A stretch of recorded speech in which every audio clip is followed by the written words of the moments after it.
નમસ્કાર મિત્રો, ગુજરાત પોકેટ ચેનલમાં તમારું સ્વાગત છે। દેશ દુનિયા અને ગુજરાતના તાજા મોટા અને સૌથી મહત્વના સમાચાર જાણીએ તે પહેલા ચેનલમાં નવા હોય તો ચેનલને જરૂરથી સબસ્ક્રાઇબ કરી લેજો, જેથી તમને આવા સમાચારની અપડેટ મળતી રહે। ગાંધીનગરના બહિયાલમાં ગરબામાં બે જૂથ વચ્ચે હિંસા થઈ, પથ્થરમારો, આગ ચંપી અને પોલીસે ટીયર ગેસનો મારો ચલાવ્યો।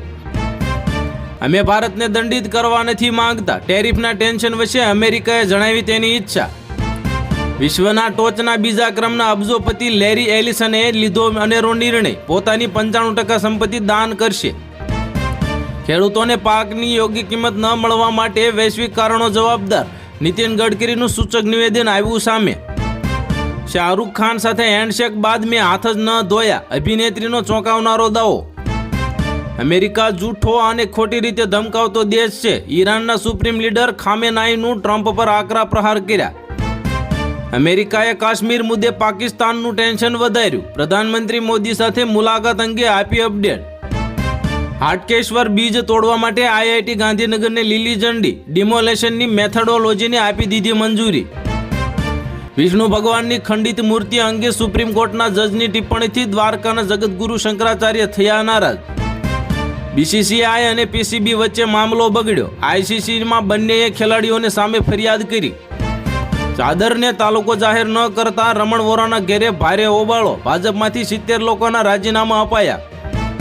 અમદાવાદ રેલવે ડિવિઝનમાં 214માંથી ફક્ત 30 એન્જિનમાં જ કવચ સુરક્ષા સિસ્ટમ હોવાનો ઘટસ્ફોટ થયો। સૂર્યકુમાર યાદવે ખેલ ભાવના ન બતાવી, કેચ આઉટ થવા છતાં અજાણ્યો બનતા ફેન્સે વખોડ્યો। હિન્દુ સમાજમાં લગ્ન બાદ મહિલાનું ગોત્ર બદલાઈ જાય, ઉત્તરાધિકારી કાયદા અંગે સુપ્રીમ કોર્ટે આપ્યું મોટું નિવેદન। વ્હાઇટ હાઉસમાં બાઇડેનનું અપમાન, ટ્રમ્પે પૂર્વ પ્રમુખની તસવીરની જગ્યાએ લગાવી પોતાની તસવીરો, મચી ગયો મોટો હોબાળો। ઓટીપી વગર મતદાર યાદીમાં ઓનલાઈન ફેરફાર નહીં થાય, ચૂંટણી પંચે નવું ઈ વેરિફિકેશન ફીચર લોન્ચ કર્યું।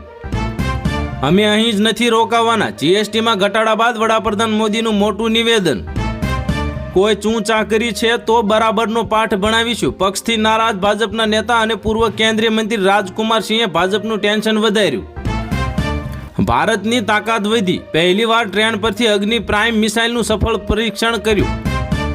લદ્દાખમાં હિંસક આંદોલન થયું, 4ના મોત, 70 ઘાયલ, પૂર્ણ રાજ્યની માંગ સાથે હજારો યુવાનો રસ્તા પર ઉતર્યા, ભાજપ કાર્યાલય પણ સળગાવ્યું। ઇથેનોલના કારણે ખેડૂતો સમૃદ્ધ થતા હોવાના દાવા ભ્રામક, પાકની ઝડપી ચૂકવણી સિવાય ₹1 ફાયદો નથી। માયાવતીની રેલી પહેલા જ અખિલેશનો પ્લાન, 8 ઓક્ટોબરના રોજ રામપુરમાં પાર્ટીના નેતા આઝમ ખાનને મળવા રામપુર જશે। લદ્દાખમાં પ્રદર્શનનો પર કેન્દ્રનો લગાવ્યો પ્રતિબંધ, કહ્યું કે સોનમ વાંગચુકના કારણે થઈ હિંસા। કેન્દ્ર સરકારે સીડીએસ અનિલ ચૌહાણનો કાર્યકાળ લંબાવ્યો, 2026 સુધી પદ પર રહેશે। પ્રખ્યાત લેખક એસએલ ભૈરપ્પાનું 94 વર્ષની વયે થયું નિધન, પ્રધાનમંત્રી મોદીએ શોક વ્યક્ત કર્યો। દુનિયાને ઊંચા ભાવે અમેરિકન તેલ ગેસ ખરીદવા મજબૂર કરી રહ્યા છે, ટ્રમ્પના બળાપા બાદ રશિયાનો સણસણતો જવાબ।